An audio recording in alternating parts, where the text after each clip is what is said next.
What's going on, everybody? This is Joe, and I am here for another Lord of the Rings Tales of Middle-earth pre-release kit opening. I have opened more pre-release kits than anybody else here on YouTube, and I am not planning on stopping anytime soon. I forgot which way this went, but anyway, one ring to rule them all.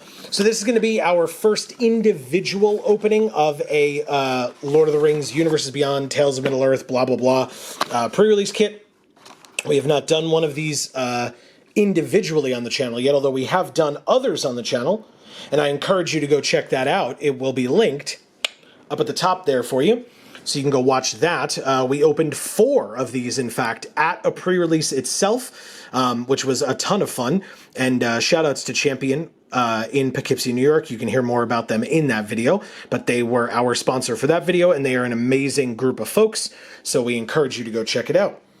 But yeah, we got the white die, as you can see. I added it over here to the rest of my collection. If we get the green one and the blue one in the next 2 kits, then we will have them all. If not, I'll work on, you know, trading them with people at the store or whatever to get some more stuff.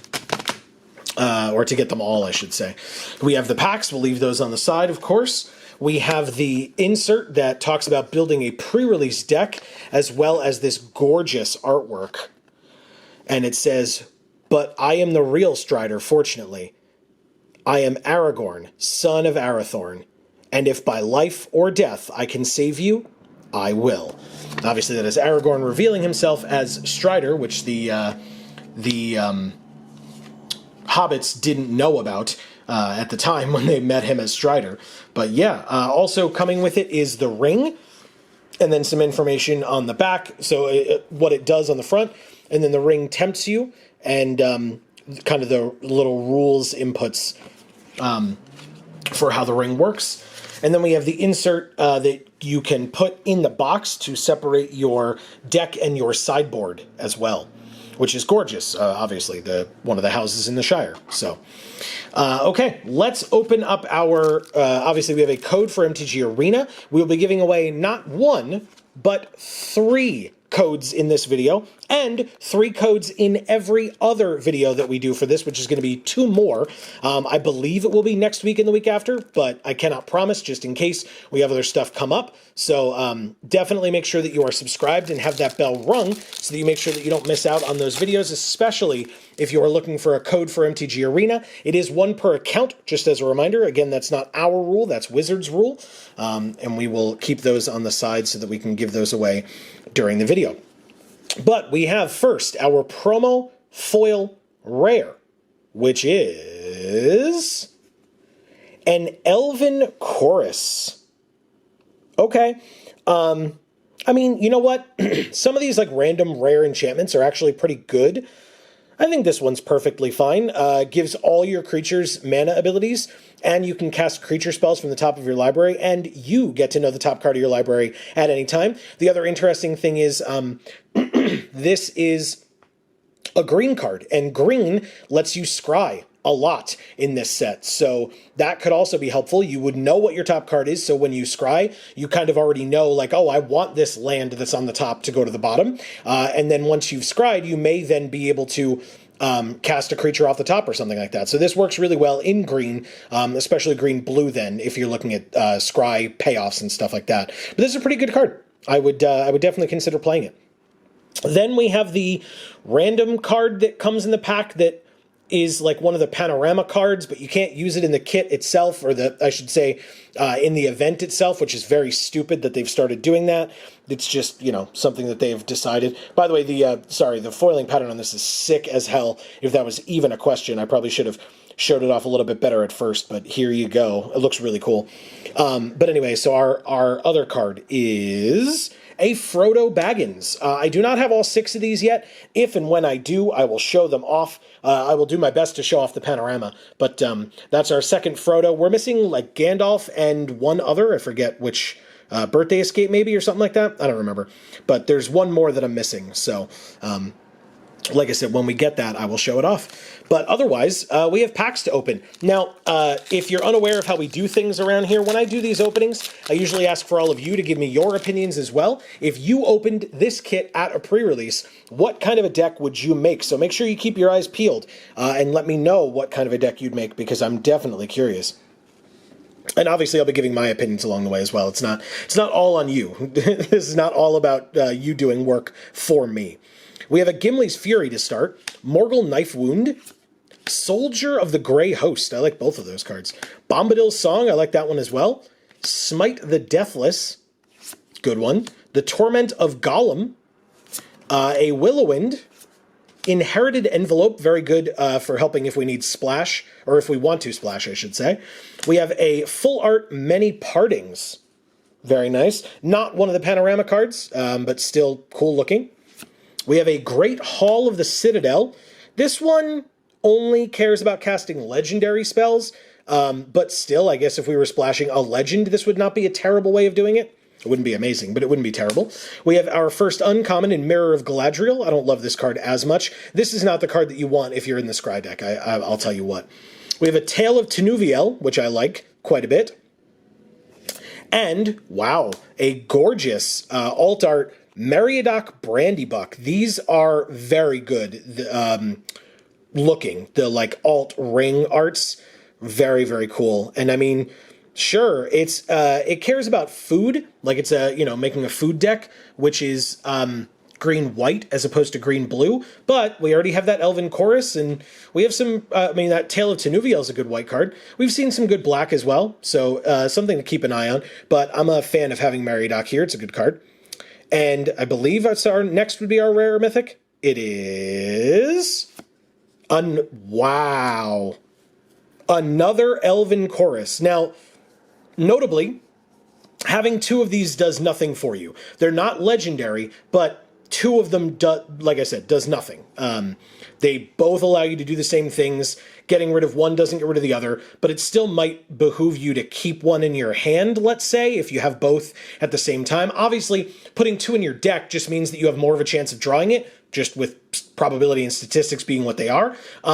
But having two out on the field at the same time, probably worse. I can't offhand think of like multiple enchantment or artifact destruction where it's like destroy each or something like that, but still I feel like having one in your hand and one on the field makes them less vulnerable to both being gotten rid of at the same time. So that's my personal opinion. Maybe let me know in the comments if I'm forgetting a particular card that would make you pay for that. Behind Elven Chorus we have an island, and gorgeous, oh my god, gorgeous island artwork there. And an ad card, interesting. We don't see a lot of ad cards, but getting one right off the bat like that is not my favorite thing.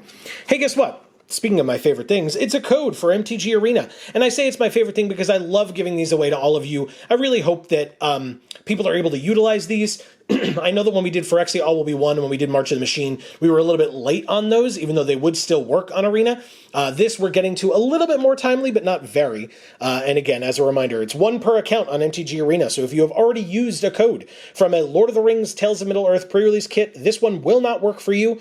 But if this one does, shout it out in the comments below. Say, hey, the first code worked for me. And if you get good stuff, we'd love to hear about it. We love living vicariously through people opening cool stuff because, as you can tell, we also like opening cool stuff.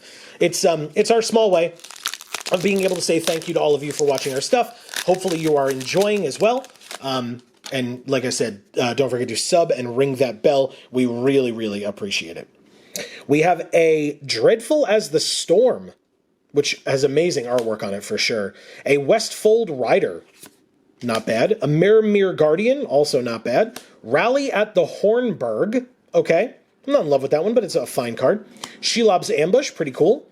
A Lorien Revealed. This is the island cycling card, so if I'm in blue at all, or even if I'm splashing, I guess, this would probably get in. A Shire Scarecrow also helps with splashing, very nice. We have a Urukai Berserker, very good if you're in the deck that cares about the ring tempting you. We have an Oliphant full art. I have a lot of these. These go in the gigantic panorama that, like, I am sure I will never get all the cards for, because I'm not going to go out and try to seek them out individually. But this is cool to have the full art Oliphant. Like I said, we have many. We have an enraged Hjorn, Hjorn, I believe is the way to pronounce that. Obviously, if you have pronunciation help that you could do through text, if I mess anything up, you are more than welcome to leave it in the comments below. I do appreciate being corrected, and I will do my best in the future to not make that mistake again. But Enraged Hjorn, I like a lot. I think this is a really good card. It's a little expensive, but for what it does, 5 mana, 4/5 trample, the ring tempts you. Very cool card. We have Ioreth of the Healing House is our first uncommon, and not a bad one. Obviously, you want legends in your deck. Without them, she's kind of whatever. But you know, she kind of helps you ramp, sort of. But yeah, I like her a lot in a legend-heavy deck for sure. We have Eowyn, Lady of Rohan. Speaking of legendary cards, this is a very good card and should go in every white deck. I don't think I would splash for her, although she is quite good, unless there are other cards that would combo really well with her that I haven't seen yet in this kit. But any white deck whatsoever, she definitely gets in. And we have Ring Sight. Not a bad card. I mean, it depends. You can search, the ring tempts you, you shuffle. Yeah, it's not bad. I'm not in love with it, and I'm still technically looking more at green than any other color at this moment. But we have our rare or mythic next. Let's see if that changes our mind.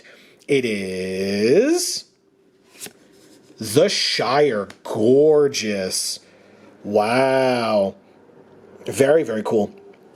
Obviously, this is a payoff for being in green that we opened this, but this obviously itself would not pull me into green.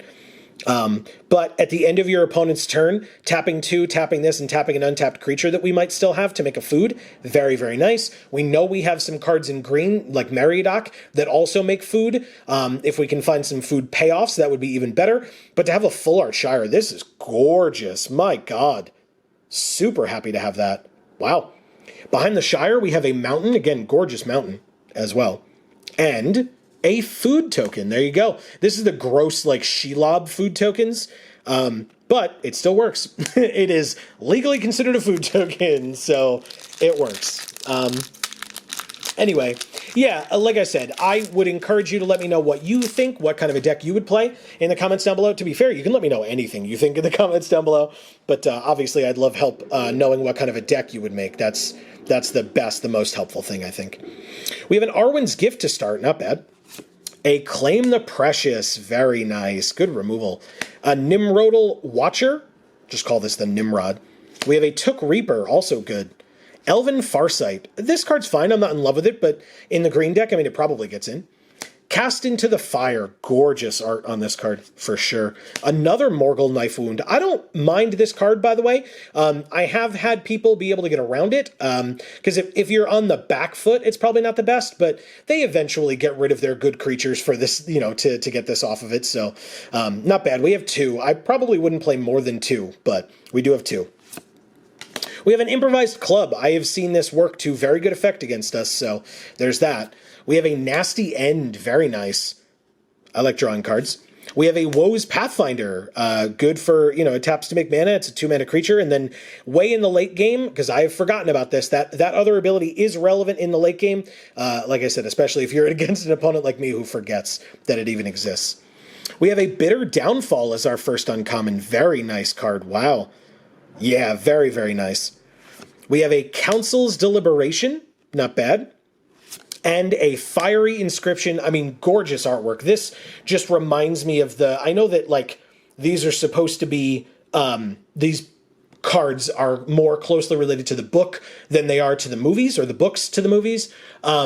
But this definitely reminds me of that opening scene in the movie where it shows off the ring and you see, like, it just looks like a still from the movie put on a card. Really, really cool. And then I believe we're up to our rare or mythic. It is a Sauron's Ransom. Another blue-black card. Choose an opponent. They look at the top card of your library, or top 4 cards, excuse me. Separate them into 2 piles, face up and face down. One pile goes into your hand of your choice, and the other goes into your graveyard, and then the ring tempts you. I mean, it's at instant speed. It's interesting. Obviously, this does not pull me into blue-black, but it's an interesting card for sure, and the art is kind of cool. Behind it, we have a full art, the Map Swamp. Very nice. I like that quite a bit. And we have an Orc Army token. Very cool. Guess what? We have another code for MTG Arena. Shoutouts to the champion community. Most of these codes that we're going to be giving away in these videos, besides the ones obviously that we open in the kits themselves, are from that community. Obviously, as I said, there's only 1 code per account. And so for folks who play in multiple pre-releases or folks who don't play on Arena at all, they're aware that we give these codes away. And so if you get one of these codes, the thanks goes as much to them as it does to us. Again, the players at Champion are just as awesome as the owners and the employees at that store. And so shout outs to them. We appreciate them. They're awesome, an awesome group of folks. And so like I've said in the other videos, if you are anywhere near the Poughkeepsie, New York area, you should definitely go check them out. And you can check out their website in those other openings and stuff that we have done. We have a Gimli's Axe to start. Ooh, Banish from Edoras. I like this card quite a bit. Revive the Shire. This card's fine. I'm not in love with this one, I won't lie. Relentless Rohirrim. Not bad. Haunt of the Dead Marshes. I like this one too. Isolation at Orthanc. East Farthing Farmer. Also very good and cares about food. So here's a food payoff. This is not the best one, of course, but it's kind of the only one we found so far, to my knowledge. So there's that. We have a Bewitching Leechcraft. Not bad at all. Pippin's Bravery. This is another one that's kind of fine. It allows you to sack a food to get more benefits, so I would play it in the green deck. We have our first uncommon in Saruman the White. Very nice. Okay. We have a Golem's Bite, also a very good card. And Stone of Erech. I don't love this one as much. This is definitely more for constructed, I personally believe. Maybe the exiling creatures that would die is somehow relevant against a particular opponent, and then you could side this in. But otherwise, I would not main deck this in any deck I play. And so our next rare mythic is a Mines of Moria. So we had the Greenland and the Shire. That was the full art. Now we have Mines of Moria as well. I don't think I've seen a lot of red that's jumped out at me. Like we've had those like 2 burn spells or whatever, but I think our removal in black has been a lot better so far. So Mines of Moria probably doesn't get in unless we start getting like very good red cards. And then if we're in red, it does get in. That's really as far as it goes, in my opinion. If you're in the color that the land corresponds to, it goes in the deck. If you're not, it doesn't. I believe we have a foil back here for the first time in this kit, besides obviously our promo. It is... Ooh, wow. That is sick. Pack foil mythic. Palantir of Orthanc. This card is very good in Limited. If you get this out early enough, it just gives you incremental advantage consistently throughout the course of the game. Like, this is nuts. Really, really nice. Your opponent loses life or you draw a card. Like, or I guess technically they could get lucky with you milling lands, but still, that is very nice. And it's a mythic and it's in foil, so very sick, and it gets into any deck I play, like no question. Unless we're like massively, and I mean massively aggro, where this would take up a turn of us like beating face, but from what we've seen so far, that is not the deck that we're making, so this is incredible. Super happy to have that. Behind the Palantir, we have a Plains and a Ring token. Not bad. 2 more packs to go. I mean, I'm happy now that we've opened that Palantir. I feel like that's a very spicy open. I don't even know how valuable it is, and I kind of don't care. It's a foil mythic nonetheless. And again, for Limited, a pretty good card. So, and I'm over here sitting here looking at 3 green rares. Technically, the land doesn't have a color, but it makes green, so still. We have a Rush the Room. Hobbit's Sting, good card. Ent's Fury, very nice. Quarrel's End.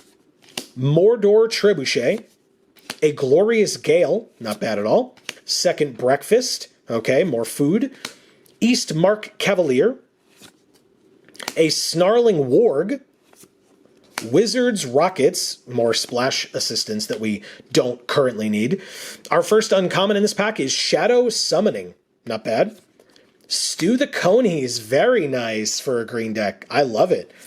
And Frodo Baggins. Now, this is obviously not the better of the two Frodos, but, I mean, the ring tempting you, it's a 1/3. It would have to be blocked by presumably smaller creatures.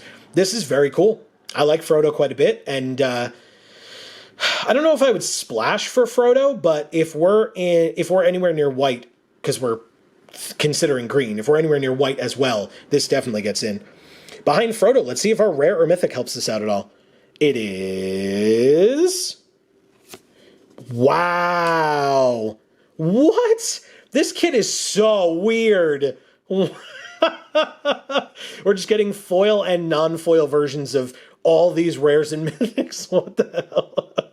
Now, notably, this one is legendary. I talked about the fact that Elven Chorus wouldn't help you in multiples on the field. This, you cannot have multiples of this on the field. So, but again, putting both into your deck still increases the probability that you draw it. So I would definitely play both. That is sick. The other thing is, if you have two of the same non-foil, then your opponent won't know if you play one in game 1, that the second one that you get in game 2 or whatever is a different one. Whereas here, if you have one that's foil and one that's non-foil, you kind of can't hide that you have two if they see it in 2 different games. But still, that's hilarious to me. Wow.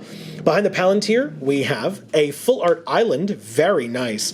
I do not know if we had the Full Art Island yet from our other openings, so that is pretty damn good. And we have a Human Soldier token as well. We have one more pack to go, but as you know, we also have one more code for MTG Arena. I wanted to remind you all that we are live every Monday and Friday on this channel at 8 p.m. Eastern Time. So on Mondays, we play MTG Arena. We play Limited, Sealed, Draft, whatever is available at the time, and whatever people are interested in seeing.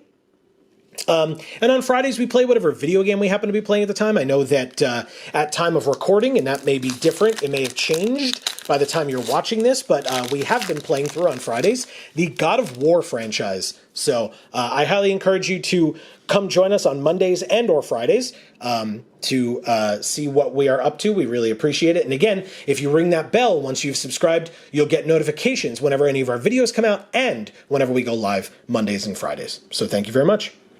We have a Deceive the Messenger to start this last pack off. Another Soldier of the Grey Host. It's been a bit, but we do have a second one of those. Revive the Shire. Like I said, I don't love that one as much. Another Smite the Deathless. This was the other burn spell I was thinking of besides the Improvised Club. We have another Haunt of the Dead Marshes. Another Willowind. A lot of duplicates here. Haradrim Spearmaster. This is a good card. We have a Dunland Crabane. Very nice.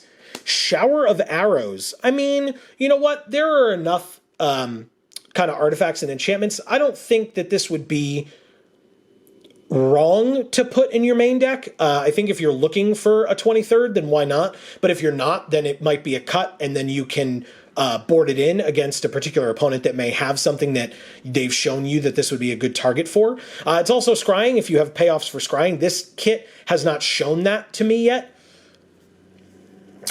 We have a Nimble Hobbit. This is another food payoff. Interesting.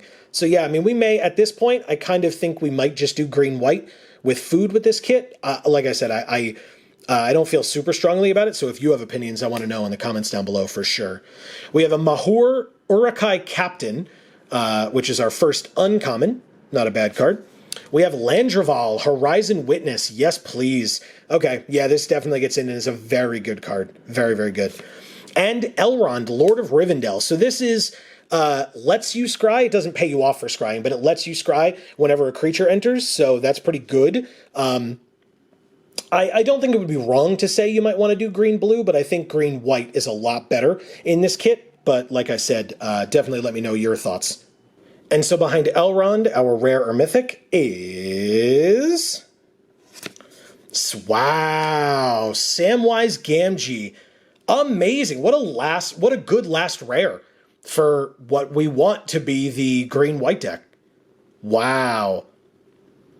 Okay, yeah, I mean, Makes lots more food, sack 3 food to bring something back from your graveyard to your hand, historic specifically, but still, very good payoff for food. Yeah, I mean, I think we're going to have to, I don't know how we win this game with this deck, but I'm willing to figure it out. This is a cool card.